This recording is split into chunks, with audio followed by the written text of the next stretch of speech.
Payg'ambar sallallohu alayhi va sallamning davrida mazhab bormidi? Payg'ambar sallallohu alayhi va sallamning davrida mazhab yo'q edi. Chunki mazhabga ehtiyojmi yo'qdi. Sahobalar bilinmagan masalalarni bevosita payg'ambarimizdan so'raydi va uningdan anglag'ini bo'yicha amal qiladi.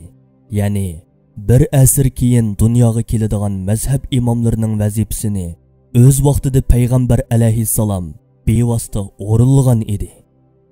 Mazhablar payg'ambar alayhissalomning vafotidan keyin o'tirg'i chiqqan bo'lib, savol so'rash uchun payg'ambar alayhissalom bo'lmag'achqa musulmonlar payg'ambarimizning sunnatini va Qur'onni eng yaxshi biladigan mujtahid olimlardan savollarni so'raydi.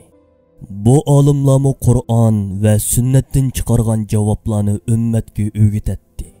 Bu olimlar bergan fatvolarmi insonlar tarafidan qabul qilinib, Muhammad alayhissalomning ummati Qur'on va sunnatning ahkomlarini tushunishda ularni o'zlariga rahbar qilgan edi.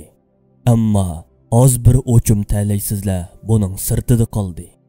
Demak, payg'ambar alayhissalomning davrida mazhab yo'q edi. Chunki uningga ehtiyojmi yo'qdi. Har kim payg'ambar alayhissalomning ish harakatlarini o'z ko'zi bilan ko'rib, shu bo'yicha amal qiladi va bilmaganlarini bevosita uningdan so'rab o'rganadi. Mazhablar bo'lsa payg'ambar alayhissalomdan keyin o'ttirg'i chiqib, payg'ambarimizning ish izlarini ummatga o'rgatdi. Bu javobni yoqtirdim. 3-chi savolim mundoq. Payg'ambarimiz qaysi mazhabdan edi?